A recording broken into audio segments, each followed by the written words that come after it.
नमस्कार, स्वागत है आप सभी का। आप देख रहे डिपार्टमेंट ऑफ पोस्ट का सबसे बड़ा और सबसे भरोसेमंद चैनल। 1,10,000 के करीब यहाँ पे जुड़ने वाले हमारे साथ लोग, और काफ़ी लोग पहले से जुड़े हुए हैं। और आप सभी को पता होगा कि ऑनलाइन जो कोर्स है कल से शुरू होने वाला है, GDS to MTS का एक बहुत ही बड़ा पड़ाव है ये, और ज़िंदगी बदल सकता है GDS की। अगर कुछ तरीके और कुछ स्ट्रेटेजी अपनाए GDS तो इसको पास कर सकता है। जैसा कि हमने आपको बताया, क्वेश्चन पेपर भी आपको दिखाया था कि किस तरह से वो इतना ईजी है। SSC, अगर आप SSC की बात करें उससे काफ़ी इजी होता है। इस तरह के क्वेश्चन भी आते हैं कि प्रधानमंत्री कौन है या राष्ट्रपति कौन है, हम आपको आगे भी वीडियो में बताएंगे। तो इस कोर्स के बारे में कुछ आज जानकारी देंगे। साथ ही साथ बहुत लोग बोल रहे थे कि डेमो क्लास देने के लिए किस तरह का कोर्स होने वाला है और किस तरह हम आपको पढ़ाएंगे, ये सारी चीज़ें आज इस वीडियो में कवर करेंगे। आपको डेमो क्लास देंगे, आपको नोट्स बनाना भी सिखाएंगे। और जिनको भी ज्वाइन करना है इस कोर्स को, अगर आपको अच्छा लगा वीडियो को, अगर आपको ये वीडियो लेक्चर आपको अगर समझ में आ जाता है तो आपको हमारा 1 महीने का जो कोर्स है वो आसानी से समझ में आ जाएगा। ठीक है, तो अगर आपको ये कोर्स में ज्वाइन होना है तो इस नंबर पे जो है आपको पेमेंट करने के बाद व्हाट्सएप कर देना, या फिर इस नंबर पे आप अपना नाम लिख के भेजें। हम सारी डिटेल आपको भेज देंगे, क्या क्या करवाने वाले हैं और कौन कौन से समय में होने वाला है। तो कल से कोर्स शुरू होने वाला है। ऑलरेडी हम लोग ने क्या किया है, हम लोग ने कल यहाँ जब से ग्रुप चालू किया है तब से ही कुछ ना कुछ इंस्ट्रक्शन देना शुरू कर दिया। तो यहाँ पे काफ़ी लोग को ये भी कन्फ्यूजन हो रहा था और ये शक भी हो रहा था कि सच में ऑनलाइन क्लासेस चल रहे कि नहीं और लोग जुड़ रहे कि नहीं। तो यहाँ पे आप देख सकते हैं, ये है ग्रुप व्हाट्सएप में जहाँ पे आपको सारे वीडियो और डिटेल्स भेजा जाएगा। कितने लोग ज्वाइन हो रहे हैं हम आपको दिखाएंगे। साथ में ये हमने काफ़ी सारी चीज़ें ऑलरेडी दे दी है और आप जैसे ज्वाइन होंगे आपको भी ये चीज़ें मिल जाएंगी। आप यहाँ पे देख सकते हैं कितने सारे लोग जुड़ चुके हैं और आपको यह जान के बहुत ही अच्छा लगेगा। नागालैंड से लेके गुजरात तक और ऊपर कश्मीर से लेके जम्मू कश्मीर से लेके केरला तक के अभी तक लोग जुड़ चुके हैं। और हमने कुछ चीज़ें आपको ऑलरेडी बताई है, कुछ चीज़ें आप क्या क्या आपको करना है। तो यहाँ पे आप देख सकते हैं काफ़ी लोग जुड़ चुके हैं। तो अगर आपको प्रूफ चाहिए था तो ये रहा प्रूफ। और हमारा जो चैनल है 3 साल से चलता आ रहा है और 1 लाख से ज़्यादा हमारे लोग जुड़ चुके हैं। तो आप यहाँ पे जुड़ सकते हैं, आप इस ग्रुप में जरूर बिल्कुल बिना शक के जुड़ सकते हैं। तो आपको बता दें, हमने अपने जितने भी लोगों ने ज्वाइन किया था उनको 2 ऑर्डर दिए हैं और 2 चीज़ें करने को बोली है। सबसे पहले सिलेबस को जो है प्रिंट आउट करके अपने स्टडी टेबल यहाँ पे जहाँ पे वो पढ़ने जा रहे हैं, जहाँ पे वो पढ़ेंगे 1 महीने, वहाँ पे चिपका दे। और जितनी भी चीज़ें हैं वो याद कर ले। जो भी सिलेबस है, सिलेबस आपको याद होना चाहिए। यानी जब मैं पूछूं कि मैथ्स में क्या क्या आने वाला है तो आप बोल सके कि ये सब इस मैथ्स में आने वाला है। साथ ही साथ दूसरा जो हमने बोला था आपको करने के लिए कि एक अलग से कॉपी बनवा लीजिए। एक कॉपी में आप नोट डाउन करेंगे और आपको नोट्स मेकिंग कैसे करना है आज इस वीडियो में हम आपको बताएंगे। ठीक है, और इसी तरह से आपको मदद करेंगे। ये प्रक्रिया है, इजी प्रक्रिया है रजिस्ट्रेशन करने की। आपको फ़ी पेमेंट करना है, इस नंबर में स्क्रीनशॉट भेजना है, फिर आपको ग्रुप में ऐड कर लिया जाएगा जो कि प्राइवेट ग्रुप है। केवल जो इंटरेस्टेड और जो सीरियस कैंडिडेट्स हैं उनको लिया जा रहा है। और उसके बाद क्लास कल से स्टार्ट हो जाएगा। आज का जो है डेमो क्लास। पुराने GDS से एक दरखास्त है और एक रिक्वेस्ट है कि क्योंकि आपको ज़्यादा मेहनत करनी होंगी। जो नए GDS आ रहे हैं उनका परसेंटेज काफ़ी अच्छा है और काफ़ी अच्छे से वो तैयारी कर रहे होंगे। तो यानी ये जो जितने लोग आप जुड़े हैं हमारे चैनल के साथ या हमारे इस कोर्स के साथ, आपको डबल मेहनत करना है। कैसे? अगर एक नया GDS एक दिन में 1 चैप्टर पढ़ रहा है और एक बार रिवीजन कर रहा है तो आपको एक दिन में 1 चैप्टर पढ़ के 2-3 बार रिवीजन कर डालना है। ठीक है, सारी चीज़ें मटेरियल तो हम आपको देंगे, आपको रिवीजन करना है। और वीडियो जब आप देखेंगे तो आप सो के या लेट के नहीं देखेंगे, एक शांत कमरे में देखेंगे और शांत कमरे में बैठ के और अपना नोट्स बनाएंगे। जो कॉपी है हमेशा लेके बैठना है। ठीक है, आप इसको नॉर्मल एग्जाम की तरह मत लीजिए जो आप यूट्यूब में कोर्स देख रहे हैं, लेट के देख रहे हैं, बैठ के देख रहे हैं और सो जा रहे हैं, ऐसा नहीं चलेगा। कुछ डिसिप्लिन यहाँ पे आजमाना पड़ेगा और ये वर्क 1 महीने बाद आपको करेगा आपके पेपर में। ठीक है, तो अपना अब क्या कीजिए, आपको जैसे कि हमने सभी जितने भी मेंबर है जो जुड़ चुके हैं ग्रुप में उनको हमने बोला था कॉपी ले लेने के लिए। तो अपना कॉपी खोलिए और अगर हम जिस पॉइंट को आप बोलेंगे आपको उसका नोट्स बनाना है और फिर हम आपको बताएंगे कि असल में नोट्स किस तरह बनता है और हम माइंड मैपिंग करेंगे। ठीक है, आपको आगे आगे समझ में आएगा। तो चलिए आज का क्लास स्टार्ट करते हैं। सभी अपने कॉपी खोल लीजिए और पेन को हाथ में एकदम, हम अपन जितने दिल से पढ़ेंगे आपको उतने दिमाग से पढ़ना है। ठीक है, तो आज हम नॉर्मल चीज़ें पढ़ेंगे। आज हम कोर्स तो शुरू नहीं होने वाला, आप सभी को पता है कोर्स कल शुरू होगा। आज का जो होगा, आज का भी डेमो क्लास है, ताकि सभी के लिए है, यूट्यूब वालों के लिए भी और जिन्होंने ग्रुप ज्वाइन किया है उनके लिए भी, ठीक है। तो अब आपको बताते हैं कि आपको पढ़ना कैसे है और नोट्स मेकिंग इसके बाद बताएंगे। तो ये जो चीज़ें हैं ये भी क्वेश्चन में आती है, तो ये आप ज़रूर नोट कीजिए और इस तरह से डायरेक्ट क्वेश्चन भी आता है। तो सबसे पहले यहाँ पे आप पढ़ सकते हैं कि डिपार्टमेंट ऑफ पोस्ट किसके अंडर में आता है, ये सवाल आता है। तो department of post ministry of communication के अंडर में आता है। तो मिनिस्ट्री ऑफ कम्युनिकेशन जो है आपका ये देख रेख करेगा कि डिपार्टमेंट ऑफ पोस्ट किस तरह से काम कर रहा है। लेकिन हम डिपार्टमेंट ऑफ पोस्ट को डीओपी या डिपार्टमेंट ऑफ पोस्ट नहीं कहते हैं, इसको हम इंडिया पोस्ट कहते हैं और ये इसका बिजनेस नेम है। तो ये सवाल आ सकता है कि डिपार्टमेंट ऑफ पोस्ट को किस नाम से बुलाया जाता है या किस नाम से वो उसका बिजनेस चलता है, तो वो इंडिया पोस्ट के नाम से चलता है, ठीक है। जो साउथ इंडियन है इसलिए हम हिंदी में आपको आसान भाषा में समझा रहे हैं, ताकि आप जितने भी साउथ इंडियन है, नॉर्थ ईस्ट के लोग हैं या फिर जिनको हिंदी समझने में थोड़ी डिफ़िकल्टी होती है, तो हम इंग्लिश भी यहाँ पे यूज़ कर रहे हैं, हिंदी भी यूज़ कर रहे हैं। तो अब सवाल उठता है, ये आ तो गया डिपार्टमेंट ऑफ पोस्ट होता क्या है, इसको लाया कौन और ये आया कब, इसको हम कहानी की तरह समझेंगे। तो जैसे कि आपको पता है ब्रिटिश ने बहुत सालों तक राज किया था। अब ब्रिटिश को चाहिए था, उनके जितने ऑफिसर थे उनको पैसे भेजने थे, उनको लेटर भेजने थे। तो इस चीज़ के लिए क्या किया उन्होंने, 1854 में 1 अक्टूबर 1854, इसे लिख लीजिए, को डलहौसी, लॉर्ड डलहौसी कौन थे, गवर्नर जनरल थे, ठीक है। इन्होंने ये जो है लाया था। अब आपको ये सारे पीडीएफ जो है वीडियो के बाद मिल जाएंगी ग्रुप में, तो आप टेंशन मत लीजिए। अगर आपसे छूट जा रहा है तो आप मत लिखिए, आप उसको देखकर लिख सकते हैं, पर हम किस तरह से लिखना है ये भी बताएंगे। अपने स्क्रीन पे आप देख रहे हैं, ये है डाक भवन।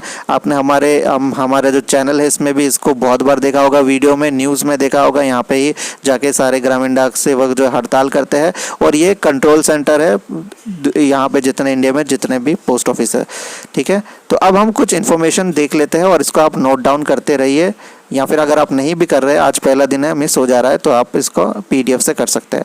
तो हेडक्वार्टर कहाँ है, डाक भवन है। जो डाक भवन है उसको हेडक्वार्टर माना गया है और वो न्यू दिल्ली में है। और कौन से मिनिस्टर है हमारे, रविशंकर प्रसाद जी है, ये सवाल आ सकता है, ठीक है। वो है मिनिस्ट्री ऑफ कम्युनिकेशन के मिनिस्टर। अब बात करते हैं, ये बहुत ही इंपॉर्टेंट है कि अब जो नए सेक्रेटरी कौन बने हैं डिपार्टमेंट ऑफ पोस्ट के, तो आपको बता दें प्रदीप्त कुमार बिशोई कि PK बिशोई जी, ये क्वेश्चन आने के बहुत ज़्यादा चांसेस है, ठीक है। इंडियन पोस्टल सर्विस के ऑफिसर हैं 1985 बैच के।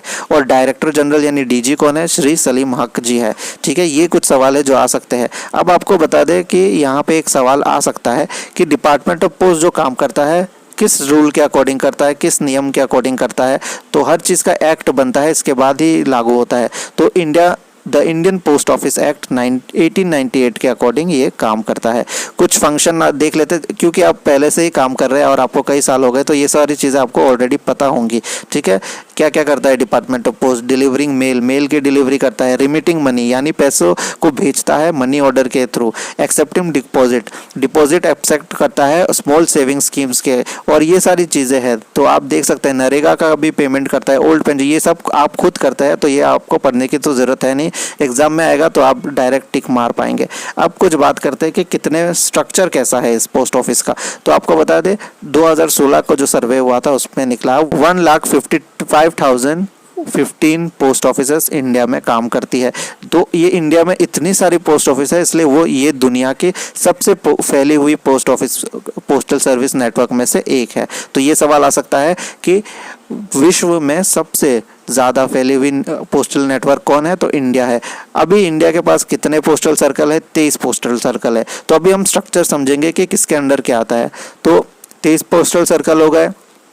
अब आपके मन में ये भी सवाल आ सकता है कि हमारे में तो अभी 28 राज्य है और 8 यूनियन टेरिटरी है, तो 23 सर्कल क्यों, इतना कम क्यों। क्योंकि इसमें ऐसा है कि कल ये चैप्टर में आपको कवर हो जाएगा, पोस्ट ऑफिस गाइड पार्ट 1 शुरू करेंगे, तो उसमें आपको ये क्लियर हो जाएगा कि वैसे तो 28 राज्य है लेकिन 23 ही पोस्टल सर्कल है, क्योंकि 23 पोस्टल सर्कल में और कुछ राज्य ऐसे हैं जिनके पास 2-3 जगह का कंट्रोल है, ठीक है। अब बात करते हैं कि एक पोस्टल सर्कल, तो जो हेड होता है वो चीफ पोस्टमास्टर जनरल होता है। ये जानकारी आपको ऑलरेडी है। यही सवाल आता है दोस्तों, कुछ ज़्यादा खास आता है नहीं इसमें, ठीक है।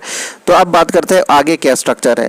एक सर्कल डिवाइड होता है रीजन में, जो कि पोस्ट मास्टर जनरल से जो होता है, रीजनल जो होता है वो पोस्ट मास्टर जनरल उनके हेड होते हैं, और उनके अंदर भी एक फील्ड यूनिट होता है जिसको हम डिवीजन कहते हैं। तो ये आपको यहाँ इतना क्लियर हो जाना चाहिए। पहले पोस्टल सर्कल आता है, इसके बाद आता है रीजन, और इसके बाद आता है डिवीजन, और ये इस तरह से होता है। ठीक है, अब आप डिवीजन के नीचे क्या आएगा, सब डिवीजन आएगा। ठीक है, यहाँ पे हो गया। अब कुछ चीज़ें जो है एक्सेप्शन है, यानी कुछ चीज़ें खास है। इसमें क्या अलग है कि जो पोस्ट ऑफिस है आर्मियों का, आर्मी लोगों के लिए जो पोस्टल सर्कल बनाया गया या फिर पोस्टल सर्विस बनाया गया, सिर्फ आर्मी लोगों के लिए, को कोई भी चीफ पोस्ट मास्टर जनरल नहीं संभालता, उसको डीजी डायरेक्टर जनरल संभालता है, जो आर्मी पोस्टल सर्विस है। अब एक सवाल यहाँ पे कभी कभी आता है कि देश का सबसे ऊंचा, सबसे हाईएस्ट पोस्ट ऑफिस कहाँ है, तो वो सिक्किम में है, जो कि हिमाचल प्रदेश में है। अब कुछ फैक्ट के बारे में हम जान लेते हैं, और ये चीज़ें आपको नोट डाउन करनी है। अगर आप नहीं कर पा रहे तो अभी हम बताएंगे कि नोट्स कैसे बनाते हैं।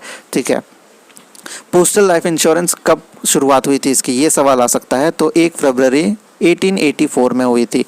दुनिया का सबसे पहला एयर मेल फ्लाइट, यानी जो प्लेन से जो चिट्ठियाँ आई या फिर मेल आए, वो कहाँ पे शुरू हुआ सबसे पहले, तो ये आपको जान के गर्व भी होगा कि इंडिया में ही ये सबसे पहले हुआ। तो ये सवाल इंपॉर्टेंट बन जाता है क्योंकि इंडिया में हुआ। 18 फरवरी 1911 को ये हुआ कि जो दुनिया का सबसे पहला एयर मेल फ्लाइट है वो इंडिया में आया। अब आपको बात करते हैं कुछ इंटरेस्टिंग फैक्ट के बारे में। यहाँ पे आप देख सकते हैं हमारे देश में वैसे 1,55,015 पोस्ट ऑफिस तो है, लेकिन इसमें से 90% रूरल, यानी जो ब्रांच पोस्ट ऑफिस 90% है।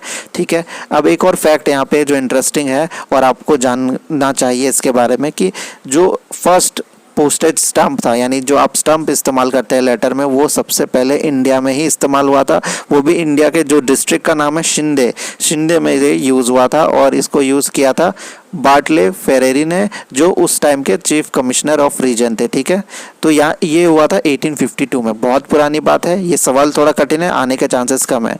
अब बात करते हैं इलेक्ट्रॉनिक इंडियन पोस्टल ऑर्डर कब शुरू हुआ था। 22 मार्च 2013 को शुरू हुआ था। पोस्टल इंश्योरेंस, लाइफ इंश्योरेंस, बहुत इंपॉर्टेंट क्वेश्चन है, कब शुरू हुआ था। 1 फरवरी 1884 को शुरू हुआ था। ठीक है, और ये कुछ सर्विसेज है, और ये सारी चीज़ें आपको ऑलरेडी जानकारी होंगी। कुछ एक्सेप्शन अगर हम बताएं, ऐसे सवाल आएगा कि पोस्ट ऑफिस कौन कौन सी सेवा देता है, इनमें से 4 ऑप्शन आ जाएगा, और उसमें अगर वेस्टर्न यूनियन दे दिया, ये जो आप देख सकते हैं, तो आप कंफ्यूज हो जाएंगे, आप सोचेंगे कि ये नहीं है, लेकिन आप यहाँ पे देख सकते हैं इसके अंडर में जितने हैं वो सारे भी पोस्ट ऑफिस के अंडर में आते हैं। तो ये हमने एक डेमो क्लास किया, ये कोई इंपॉर्टेंट इतना क्लास था नहीं, लेकिन इसमें जो चीज़ें पढ़ाई गई है वो क्वेश्चन आने के बहुत चांसेस है। अब आपको हम बताते हैं कि माइंड मैप के थ्रू आपको नोट कैसे बनाना है। ठीक है, इसको अच्छे से अगर आप समझ लेंगे तो बाकी जितने भी लेक्चर आएंगे आप खुद से अपने नोट बना पाएंगे। ठीक है, आपको पीडीएफ देखने की ज़रूरत ही नहीं पड़ेगी। तो आइए अब हम आपको सिखाते हैं कि नोट मेकिंग कैसे करते हैं। तो नोट मेकिंग जो एक कला होती है, और इसमें आपको कम से कम शब्द इस्तेमाल करने होते हैं, हम आपको बताएंगे, जिसको हम माइंड मैपिंग कहते हैं। माइंड मैपिंग मतलब आपने कुछ लिखा और आपको एग्जाम तक याद रहे, ऐसा नहीं कि पूरा जैसे हमने पीडीएफ बनाया अगर आप वो पीडीएफ ही लिख लेंगे तो कोई फ़ायदा नहीं है। यहाँ पे आपको जो है शॉर्टेस्ट फॉर्म लिखना है, जैसे कि मैंने डिपार्टमेंट ऑफ पोस्ट को डीओपी लिखा, और अलग अलग कलर का पेन यूज़ करेंगे तो आपको इंटरेस्ट आएगा। तो यहाँ पे आप किसके अंडर में आता है, अपने अगर हम पूछे ये सब आपको खुद ही याद हो जाएगा। ठीक है, डिपार्टमेंट ऑफ पोस्ट आता है मिनिस्ट्री ऑफ कम्युनिकेशन के अंडर, यानी इसका फादर फिगर या फिर कह लीजिए इसका पेरेंट बॉडी कौन है, मिनिस्ट्री ऑफ कम्युनिकेशन, ऐसे मैंने लिख दिया। अब इसके रिलेटेड जो इन्फॉर्मेशन होगा मैं इसके चारों तरफ लिखूंगा ताकि मेरे को याद रहे, और आपको भी इसी तरह से बनाना है। आपको पूरा पीडीएफ छाप नहीं देना है, कॉपी नहीं करना है, आपको अपना इस्तेमाल करना है दिमाग, और शॉर्टेस्ट करना है। या मैंने इंडिया पोस्ट अंदर लिख लिया छोटा सा, क्योंकि डीओपी को इंडिया पोस्ट कहते हैं। अब क्या क्या इससे मुझे क्या क्या चीज़ें याद आ रही है वो मैं लिखते जाऊंगा। एक तो मुझे याद आ रहा है कि 1854 में शुरू हुआ था, और इसको लॉर्ड डलहौजी ने शुरू किया था, जो कि उस टाइम के गवर्नर जनरल थे। तो ये मैंने पॉइंट लिख दिया, ये बहुत इंपॉर्टेंट पॉइंट है, और यहाँ से क्वेश्चन बार बार पूछे जाते हैं। और क्या चीज़ याद आ रहा है, तो आपको यही लिखना है कि इसमें 23 सर्कल है, ये सबसे कॉमन बात है, और ये क्वेश्चन इस बार भी आने के चांसेस है। तो 23 सर्कल मैंने यहाँ पे राउंड मार दिया। इसी तरह से आपको डायग्राम बनाना है, इसको कहते हैं कि फ्लो चार्ट से आप किस तरह से याद कर सकते हैं। तो फ्लो चार्ट के थ्रू आपको इस्तेमाल करना है अपना ब्रेन, और इस तरह से नोट बनाना है, ताकि एग्जाम से एक दिन पहले आपको सब याद रहे। तो यहाँ पे मैंने लिख लिया पोस्ट 23 सर्कल है जो CPMG संभालता है। इसके नीचे जो स्ट्रक्चर आता है, इसके नीचे आता है रीजन, तो रीजन मैंने लिख दिया PMG संभालता है। और रीजन के नीचे आता है डिवीजन, यहाँ पे मैं लिख देता हूँ डिवीजन, ठीक है। और इसके नीचे क्या आता है, सब डिवीजन आता है। तो ये कुछ स्ट्रक्चर है जो कि मुझे याद आ रहा था तो मैंने लिखा। तो इसी तरह से आप PDF देखेंगे, फिर लिखेंगे, PDF दिखेंगे, इस तरह से आपको, और लास्ट में जो बन के रेडी होगा आपका नोट्स, वो आपको ऑलरेडी याद हो जाएगा और आपको उसको रट्टा मारने की ज़रूरत नहीं पड़ेगी। अब 23 सर्कल है। अब क्वेश्चन ये भी आएगा कि 23 सर्कल में कौन कौन सा है। इसका क्लास हम कल कराएंगे क्योंकि ऐसे क्वेश्चन अब पूछ लेगा कि कौन कौन सा एक्स्ट्रा है। तो यहाँ पे मैं लिख देता हूँ हिमाचल प्रदेश का short form HP, Madhya Pradesh का MP, हरियाणा का HR। इस तरह से मैं शॉर्ट फॉर्म में लिखूंगा ताकि जो है छोटा से छोटा नोट्स बने और याद मुझे हो जाए। तो इसी तरह से 23 सर्कल में लिख लूँगा। मैं ये आपको सिर्फ इसीलिए दिखा रहा हूँ कि किस तरह से नोट मेकिंग करता है। इस तरह से नोट्स आपको बनाने, इसलिए आपको बोला था कि कॉपी अलग से ले लीजिए। तो यहाँ पे आपने देख लिया कि इस पूरे प्रोसेस को माइंड मैपिंग कहते हैं, और जितना छोटा होगा उतना आपको अच्छे से याद होगा और इसी तरह से आपको बनाना है। तो ये नोट मेकिंग यहाँ पे हमने आपको समझाया। आपको तो जिनको भी जुड़ना है जल्दी से जुड़ जाइए, कल से क्लास जो है शुरू हो जाएगा। टाइमिंग के बारे में आपको बता दें, टाइमिंग ऐसा कुछ नहीं है कि आपको इतने बजे प्रेजेंट होना ही होगा। आपको वीडियो दे दिया जाएगा, आप अपने सहूलियत, अपने इंटरेस्टिंग टाइम के अकॉर्डिंग आप बैठिए और आप जो है पढ़ सकते हैं डाउनलोड करके, कभी भी आप पढ़ सकते हैं। इसलिए आपको टाइमिंग का कोई यहाँ पे प्रेशर नहीं दिया जा रहा है क्योंकि हमें पता है कि आपका काम बहुत इंपॉर्टेंट है। अब आपको बात करें कि यहाँ पे टाइमिंग का हमने क्लियर कर दिया। अगर आपको और भी कोई मिलता है जो ये एग्ज़ाम देना चाहता है तो उनके साथ ये इन्फॉर्मेशन ज़रूर शेयर कीजिए।